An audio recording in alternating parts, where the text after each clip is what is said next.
அன்பர்கள் அனைவருக்கும் வணக்கம். இந்த 2024 வருடத்தினுடைய ராசி பலனில் மேஷ ராசியிலிருந்து மீனம் ராசி வரைக்கும் 12 ராசிகளுக்கும் உண்டான பலன்கள் தனித்தனியாக நம்மளுடைய சேனலில் பதிவு பண்ணியிருக்கேன். நிறைய அன்பர்கள் ஃபோன் பண்ணி என்ன கேட்டாங்க அப்படின்னா, பொது பலன்கள் அப்படின்றத எங்களுக்கு சொல்லுங்கள் அப்படின்னு கேட்டாங்க. நிறைய பேர் கேட்டாங்க, சார் ஆட்சி மாற்றத்தை பற்றி நீங்கள் சொல்ல முடியுமா? ஏன்னா இன்னொரு எப்படி பார்த்தாலும் கூடிய விரைவில் பாராளுமன்றத்திற்கு தேர்தல் வருது, எம்பி எலெக்ஷன் வருது. யார் பிரதமராக வருவார்கள், எந்த கட்சி ஜெயிக்கும் சொல்ல முடியுமா அப்படின்னு சொல்லி கேட்டாங்க. அவங்களுக்காக இந்த பதிவு. மார்கழி மாதம் 16ஆம் தேதி, அதாவது ஜனவரி மாதம் 1ஆம் தேதி 2024 வருடம் பிறக்குது இல்லையா, திங்கட்கிழமை அன்னைக்கு. இந்த வருடம் பிறக்கிறது பஞ்சமி தேதியில் வருடம் பிறக்குது. கரணம் அப்படின்னு சொன்னோம்னா கவளவம் கரணத்தில் வருடம் பிறக்குது. பஞ்சமி திதி அப்படின்னாலும் அந்த திதியினுடைய பஞ்சமியினுடைய நாயகி அப்படின்னா காவல் தெய்வம்னு சொல்லக்கூடிய, காவல் தெய்வம்னா எல்லையையோ அல்லது ஊரையோ காக்கிறதில்ல, ஒரு மனிதரையும் நம்மை நம்பி இருக்கக்கூடிய எல்லா மனிதர்களையும் காப்பாற்றக்கூடிய வல்லமை வாய்ந்த மகாசக்தி வாய்ந்த வாராகி அம்மன் தான் அந்த பஞ்சமி திதியினுடைய நாயகி. அப்போ இந்த வருடம் பிறக்கிறது பார்த்திங்கன்னா கவளவம் கரணத்தில் வருடம் பிறக்குது. இந்த கவளவம் கரணம் அப்படின்னா அந்த கவளவம் அப்படின்றக்கூடிய கரணத்துக்கு அதி தெய்வமும் வாராகி அம்மன் தான். சரி, இந்த வாராகி அம்மனுடைய கண்ட்ரோலில் இந்த வருடம் பிறக்குது அப்படின்னாலும் அந்த வருடத்தை கூட்டி பார்க்குறோம் அப்படின்னா 2024 கூட்டு எண் 8. அதுக்கு ஆதிக்கம் அப்படின்னு பார்த்தா சனீஸ்வர பகவான். அப்போ சனியை போல கொடுப்பவரும் இல்லை, சனியை போல கெடுப்பவரும் இல்லை. 2024 வருடத்தில் இந்த மனிதர்களுக்கு அப்படின்றதை விட பொதுவாக இந்த நாட்டிற்கு என்ன விதமான விஷயங்களெல்லாம் நடக்கும் அப்படின்னு பார்த்தா,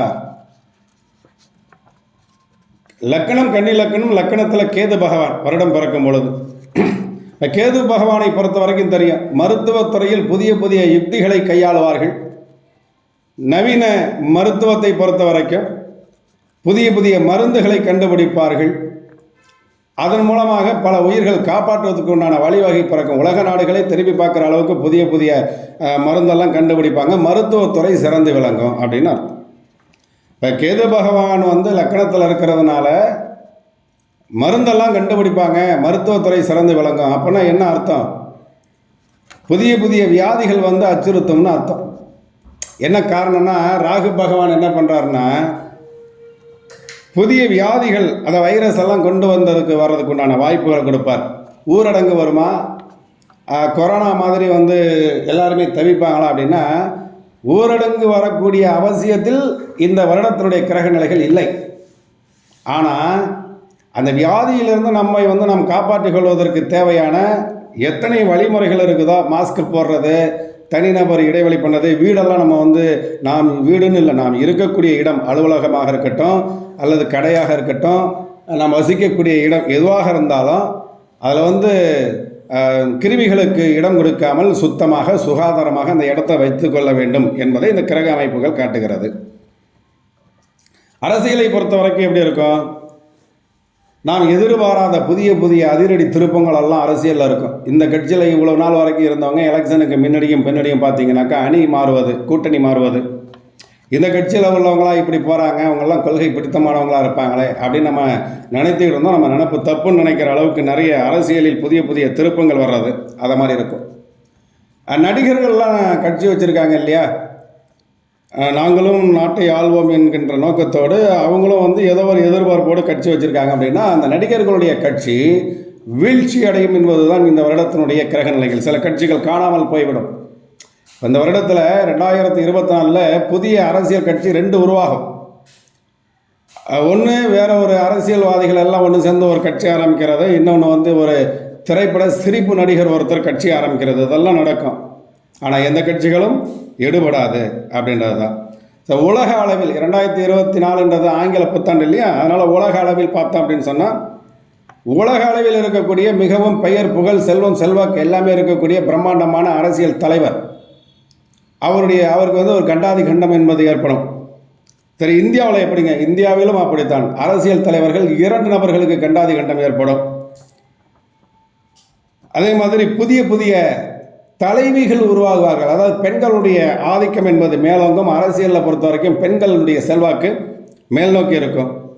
நாம் சினிமாவில் இருந்தாலும் சரி, அல்லது தொழிலதிபர்களாக இருந்தாலும் சரி, அல்லது விவசாயத்துறையாக இருந்தாலும் சரி, புகழ்பெற்ற மனிதர்கள் நம்ம அந்த ஊர்லேயோ அல்லது ஒரு மாவட்டத்திலேயோ புகழ் பெற்று இருக்கோம் அப்படின்னா, அல்லது ஒரு நாட்டிலேயே புகழ் பெற்று இருக்கோம் அப்படின்னா, மிக ஜாக்கிரதையாக இருக்க வேண்டும். அவர்களுக்கு ஒரே பரிகாரம், அவரவர்களுடைய குலதெய்வத்தினுடைய வழிபாடு. செல்வம் மிகுந்தவர்கள், செல்வாக்கு மிகுந்தவர்கள், பெயர் புகழ் செல்வாக்கு இருக்கக்கூடியவர்கள், அரசியலில் வந்து கொடிகட்டி பறக்கக்கூடியவர்கள் தங்களுடைய ஆரோக்கியத்தில் மிக மிக கவனமாக இருக்க வேண்டும் அப்படின்றது தான். அரசியலில் மிகப்பெரிய தலைவர்கள் நம்ம நினைத்து கொண்டிருந்தவர்களுக்கெல்லாம் சட்டம் தன்னுடைய கடமையை செய்யும் அப்படின்றத எதிர்பார்க்கக்கூடிய காலகட்டமாக அந்த காலகட்டம் இருக்கும். என்னென்னா, சனீஸ்வர பகவான் நீதிமான், ஆட்சி பெற்று தன்னுடைய சொந்த வீட்டில் போய்ட்டு உட்காந்துருக்கிறார். அப்போ சனீஸ்வர பகவானை பொறுத்த வரைக்கும் ஒன்றுமே இல்லாத ஒரு ஆண்டியை அரசனாக்கக்கூடிய அதிகாரம் அவருக்கு இருக்குது. தவறு செய்தால் அரசனை ஆண்டியாக்கக்கூடிய போண்டியாக்கக்கூடிய அதிகாரமும் அவர்கிட்ட இருக்குது. அப்போ சனீஸ்வர பகவானுடைய அந்த அவர் எடுக்கக்கூடிய அந்த நடவடிக்கை அப்படின்றதில் தவறு செய்பவர்கள் தப்பிக்க முடியாது அப்படின்றது இந்த கிரக அமைப்புகள் காட்டுகிறது. சரிங்க, அந்த புதுசாக வைரஸ் வரும் அப்படின்னு சொன்னீங்களா, அது எந்த காலகட்டம்னு சொல்ல முடியுமா அப்படின்னா, மே மாதம் 1ஆம் தேதிக்கு பிறகு புதிய புதிய வைரஸ் வரும். அதாவது இப்போ ஏற்கனவே பார்த்தோம் இல்லையா கொரோனா, அதை தாண்டிய வீரியமிக்க வைரஸாக இருக்கும். அது என்ன பண்ணும் அப்படின்னு சொல்லி கேட்டிங்கன்னா, உடம்பு வலியை கொடுக்கும், கைகால் கடவுச்சல். முதல்ல வந்து இந்த சிக்கன் குனியான்னு ஒன்று வந்துச்சு பார்த்தீங்களா, ஒரு மூட்டுக்கு மூட்டு வலிக்கும், எலும்பெல்லாம் வலிக்கும். அதை மாதிரி வந்து எலும்பு வலி கொடுக்கறது, உடம்பு வலி கொடுக்கறது, அதை எல்லாத்தையும் தாண்டி நுரையீரலில் பிரச்சனை கொடுக்கறது, மூச்சு திணறல் கொடுக்கறது, சுவாச பிரச்சனைகளை கொடுக்கறதெல்லாம் கொடுக்கும். அப்போ என்ன செய்யணும் அப்படின்னு கேட்டிங்கன்னா, அதற்குண்டான உணவு பதார்த்தங்களை நாம் வந்து முன்கூட்டியே எடுத்து, இதை நான் சொல்கிறது மே மாதம் 1ஆம் தேதிக்கு பிறகு அந்த புதிய வைரஸுடைய வீரியத்தன்மை அதிகமாக இருக்கும். அப்போ அதுக்கு முன்னாடியே நம்ம என்ன பண்ணலாம், கொண்டக்கடலை சாப்பிட்லாம், ஆரஞ்சு பழம் சாப்பிட்லாம், கடலை மிட்டாய் சாப்பிட்லாம், நிலக்கடலை சாப்பிட்லாம், அன்னாசி பழம் சாப்பிட்லாம். உடம்புக்கு எதெல்லாம் கூடுதல் வந்து தெம்பு கொடுக்குது, நோய் எதிர்ப்பு சக்தியை கொடுக்குதோ அதை மாதிரி கீரை வகைகள் சாப்பிட்லாம், பழங்கள் சாப்பிட்லாம், காய்கறிகள் சாப்பிட்லாம். ஸோ இயற்கை சீற்றங்களை பொறுத்த வரைக்கும் எப்படி இருக்கும், நாம் எதிர்பாராத சீற்றம்லாம் வந்து இந்த டிசம்பரில் நடந்துச்சே, அது எப்படி இருக்கும் அப்படின்னு கேட்டிங்கன்னா, இது ஒரே ஒரு சாப்டர் மட்டும் நம்ம வந்து எடுத்துக்கணும் அப்படின்னு கேட்டிங்கன்னா, கொஞ்சம் கவனமாக கேட்டுக்கோங்க. தலைநகரம் அப்படின்னு நம்ம சொல்கிறோம் இல்லையா, அப்போ கிரகங்களில் வந்து தலைக்கு ஆதிபத்தியம் அப்படின்றத பார்த்தோம்னா சூரியன். நகரம்னு சொல்கிறோம், புறநகர் பகுதிகள், கிராம பகுதிகள் அப்படின்னா அதற்குண்டான கிரகங்கள் வேறு. நகரம்னு சொல்லும் போது என்ன சொல்லுவோம், தொழிற்சாலைகள் மிகுந்த இடத்த நகரம்னு சொல்லுவோம், இண்டஸ்ட்ரீஸ் இருக்கக்கூடிய இடம். அப்போ நகரங்களுக்கு அதிபதி யார், சூரிய பகவான். அப்போ இந்த சூரிய பகவான் விருச்சிக ராசியில் வந்து உட்காரும் பொழுது சனீஸ்வர பகவான் தலைக்கு அதிபதியாக இருக்கக்கூடிய நகரம், தலை நகரம், அந்த தலைக்கு அதிபதி யார் அப்படின்னு சொல்லி பார்க்கும்போது சூரிய பகவான், அவர் தான் நகரத்துக்கும் அதிபதி. இந்த சனீஸ்வர பகவானுடைய ஒரு குணம் என்ன அப்படின்றத பார்த்தோம்னா, அழுக்காக இருக்கக்கூடிய எல்லாவற்றையும் சுத்தம் பண்ணுவது. ஒரு மனிதன் வந்து மனசு ஃபுல்லாக அழுக்கு வச்சுருந்தான் அப்படின்னு சொன்னால் அவனை ஆட்டி படைச்சி அவனுக்கு நிறைய அனுபவங்களை கொடுத்து அவன் மனசில் அழுக்கு இல்லாமல் யாருக்கும் நம்ம இனிமேல் கெடுதலே செய்யக்கூடாதுன்னு நினைக்கிற அளவுக்கு சுத்தப்படுத்துவார். அதே மாதிரி தான் ஒரு வீடு சுத்தம் இல்லை அப்படின்னா சுத்தம் பண்ணுறதுக்கு சனீஸ்வர பகவான் அந்த வீட்டை ஆட்டி படைப்பார். அதே மாதிரி ஒரு நகரம் அழுக்காக இருந்துச்சு, அழுக்கு தேங்கி இருந்துச்சு அப்படின்னு சொன்னால் அதை சுத்தம் பண்ணுவார். அப்போ அழுக்கு அதிகமாக இருந்தால் என்ன பண்ணும், தலைநகரத்தில் கூவம் நதி கரையில் நிறைய சாக்கடைகள்லாம் தேங்கி நிற்கும். அது சுத்தம் பண்ணுறதுக்கு என்ன பண்ணணும், நல்ல தண்ணி ஊற்றி கழுவணும். இப்போ அளவுக்கு அதிகமான தண்ணீர் வந்தபோது என்ன பண்ணோம், அழுக்கு தானாகவே கடலுக்கு போயிடும். அப்போ இந்த சூரிய பகவானை சனீஸ்வர பகவான் தன்னுடைய சொந்த வீட்டில் இருந்து எப்பெல்லாம் பார்க்குறாரோ அப்போல்லாம் தலைநகரத்தில் அளவு கடந்த மழை பெய்து தீரும். அது மட்டும் அல்லாமல் இப்போ இருக்கக்கூடிய இந்த காலகட்டம் என்ன தெரியுங்களா, நாம் தமிழ்நாட்டில் இதுவரை சந்தித்தாத அளவுக்கு பெரிய அளவுக்கு குளிர் இருக்கும், பனி அதிகமாக இருக்கும், நிலநடுக்கம் அதிகமாக இருக்கும். நிலநடுக்கம்லாம் நம்ம பார்த்துருக்க மாட்டோம். தஞ்சாவூர், சேலம், கோயம்புத்தூர், மதுரை, ராமநாதபுரம், விருதுநகர், சென்னை, இதெல்லாம் வந்து நிலநடுக்கத்தை வந்து நம்ம வந்து பார்த்துருக்க மாட்டோம், கேள்விப்பட்டிருக்கோம். ஆனால் இப்போ வரக்கூடிய 2.5 வருட காலங்களில் நிலநடுக்கத்தை அனைவரும் பார்க்கலாம். அப்போ என்ன பண்ணணும், கூடுதல் விழிப்புணர்வோடு இருக்க வேண்டும். சரி, அதுக்கு என்ன பண்ணலாம் அப்படின்னா வழிபாடுகள் தான் செய்யணும். தனி மனித வழிபாடு. அவங்கவங்களுக்கு என்னென்ன விதமான தெய்வங்களை பிடிக்குமோ அல்லது என்னென்ன விதமான சித்தர்களை பிடிக்குமோ அந்த சித்தர்களை வழிபடுவது, தெய்வங்களை வழிபடுவது, இதெல்லாம் ஒரு பெரிய இடர்பாடுகளிலிருந்து தப்பித்துக் கொள்வதற்கு, காப்பாற்றிக் கொள்வதற்குண்டான வாய்ப்புகளாக கிடைக்கும். சரி, முதல்ல சொன்னோம் வைரஸ் மே மாதம் 1ஆம் தேதிக்கு பிறகு வரும், வீரியம் மிக்கதாக இருக்கும் அப்படின்னா. அதுக்காக கவலைப்பட வேண்டாம். அதுக்குண்டான மருத்துவத்தை மருத்துவத்துறை அதுக்குண்டான மருந்துகளை கண்டுபிடிப்பார்கள். மாற்று முறை மருத்துவம்னு சொல்லலாம் இல்லையா, சித்த மருத்துவங்கள், சித்தர்கள் வழி மருத்துவங்கள், மூலிகை மருத்துவங்கள், இது எல்லாமே அந்த வைரஸிலிருந்து நாம் தப்பித்துக் கொள்வதற்குண்டான வாய்ப்புகளை நமக்கு உருவாக்கி தரும்.